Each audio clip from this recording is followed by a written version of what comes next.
Hi everybody, this is Kefren, your favorite French Canadian. Today I'm going to show you how to boost FPS in Apex Legion, a brand new Battle Royale game. This game honestly is well optimized, so we'll show you what to change inside of the game, and after that we will go in the config file. You can change more settings that you don't see in the game. So let's start with the display mode. Make sure that you're playing full screen. I saw when you're playing borderless or window mode, you're losing like 3% of your FPS, so make sure that you're playing full screen. Resolution, I'm full HD, depending whatever monitor you're using. For sure, if you have like a laptop, integrate video card and stuff like that, maybe you should play 720p. For the Vsync, I'm just disabled the Vsync. I want to unlock my FPS, I don't want input lag.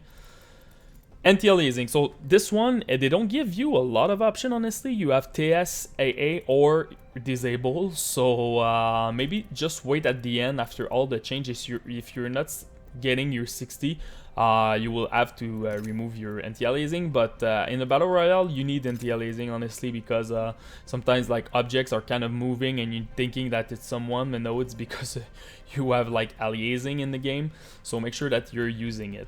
For texture, it's pretty easy. The game's showing you how much VRAM you need. So for example, if you have 3 gig on your video card of your the VRAM, just play at medium. If you have less, go to low, etc. So doesn't change anything, just follow this.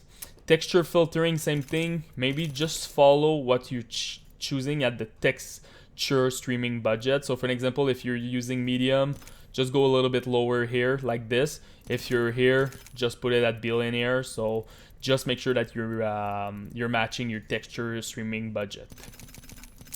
For me, it's all in. Ambient occlusion quality. This one is give you a lot of FPS. You're getting 10% of FPS if you disable it. So just remove this one. This one will give you a huge boost for your FPS. Sun shadow coverage, sun shadow detail. Put this one at low. It's 3% for each one. So high to low, you're getting a nice chunk of FPS. Spot shadow detail. This one too, really important. You're getting like 2 to 3% for each bracket. So for me, I'm getting like 6% going very high to low. So yeah, kind of huge. And again, if you have an integrated video card, laptop and stuff like that, just disable the spot shadow detail. Volumetric lighting, very important to disable this one. 3% of increase. Dynamic spot shadow, 3%, and also you're getting more stable FPS, so depending what you're looking at for sure, but those two ones, just disable it. Model detail, you will not have a big boost here, like maybe 1% for each bracket, so you can stay at high. Effect detail, playing at medium because it's not necessarily when you're just running and looting and stuff like that. It's more like when you're fighting and you see a lot of different explosions. If you want to keep your FPS stable, make sure that you're playing at medium. Impact mark, I didn't see a big improvement there, honestly. I remember back in the day in H1Z1 it was a big thing. But for sure, again, if you have an integrated video card and stuff like that, go at medium, but you will not see a big increase with the impact mark. And finally, Ragdolls. If you don't want to lag when you kill someone, if you have like a CPU, an i3 or something like that, maybe you will have some struggle with it. So put this one at medium or low. But again, it's not a huge deal on your FPS. So now we will go in the config file.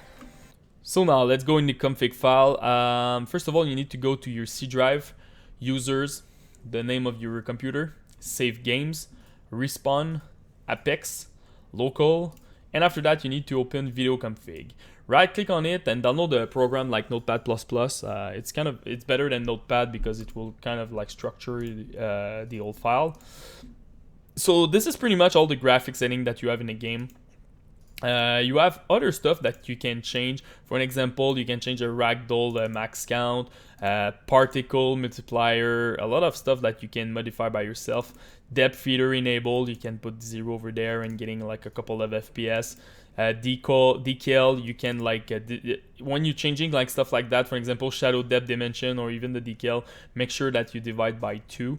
And also if you change stuff in this, make sure that you're doing a backup, because if you're getting like issue with it, you can just like override and take your old file.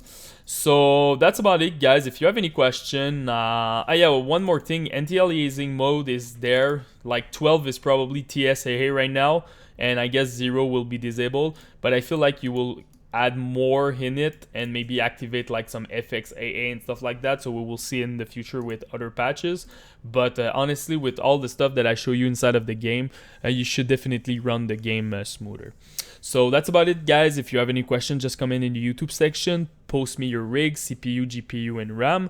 I will try to help you the best that I can, and don't forget to subscribe to the channel. Peace.